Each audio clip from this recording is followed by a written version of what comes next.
விதிக்கப்பட்ட அபராதம் செல்லுன்னு உயர்நீதிமன்றம்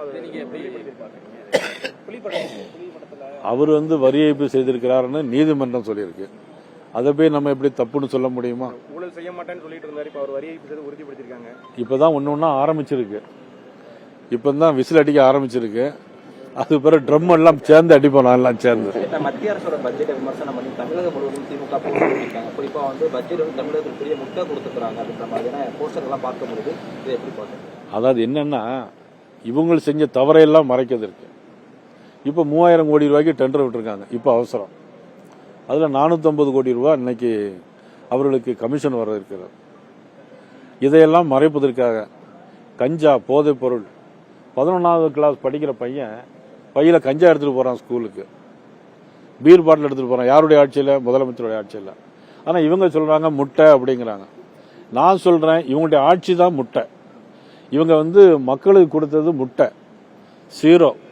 ஆனா மக்கள் இவங்க திருப்பி கொடுக்க போகுது இதே முட்டைய 2026 தேர்தலில் திருப்பி கொடுக்க போறாங்க.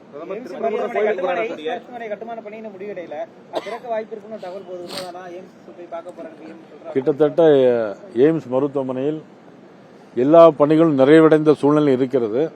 நான் அதை போய் ஆய்வு பண்ண இருக்கிறேன். இன்னும் ஒரு 2 தினங்கள் ஆய்வு பண்ணி பார்த்த பிறகு பணிகள் முடிவடைந்து இருந்தால் பிரைம் மினிஸ்டர் அவர்கள் அதை திறப்பார். அங்க எய்ம்ஸ் மட்டுமல்ல, இன்னைக்கு திருநெல்வேலியில் இருக்கக்கூடிய பாளையங்கோட்டை மருத்துவமனையில், அரசு கல்லூரி மருத்துவமனையில் இருக்கக்கூடிய எல்லா கட்டிடங்களுமே மத்திய அரசு. ஏற்கனவே 110 கோடி ரூபாய்க்கு மல்டி ஸ்பெஷாலிட்டி ஹாஸ்பிட்டல், அதுபோல 70 கோடி ரூபாய்க்கு எல்லாமே மத்திய அரசு திட்டம். ஆனா இன்னைக்கு ஒண்ணுமே செய்யல மத்திய அரசு அப்படின்னு சொல்லிட்டு இருக்காங்க. பிரதமர் மோடி பங்கேற்கக்கூடிய நிகழ்ச்சியில புதிய கூட்டணி அறிவிப்புகள் ஏதாவது வெளிவர வாய்ப்பு இருக்கா? ஏன்னா இப்ப தொடர்ந்து மதுராந்தகத்துல டிடிவி தினகரன் இணைக்கிறது அந்த மாதிரி இருந்துச்சு. இப்ப மதுரையில தொடர்ந்து நடைபெற இருக்கக்கூடிய நிலையில ஓபிஎஸ் அவரை வேற யாரும் வருவாங்களா? மேடையில புதிய தலைவர்கள் யாரும் அமர்வாங்களா? கண்டிப்பா வருவாங்க. யாருங்க? கண்டிப்பா வருவாங்க. யாரெல்லாம் வருவாங்கன்னு நான் உங்களுக்கு சொல்றேன்.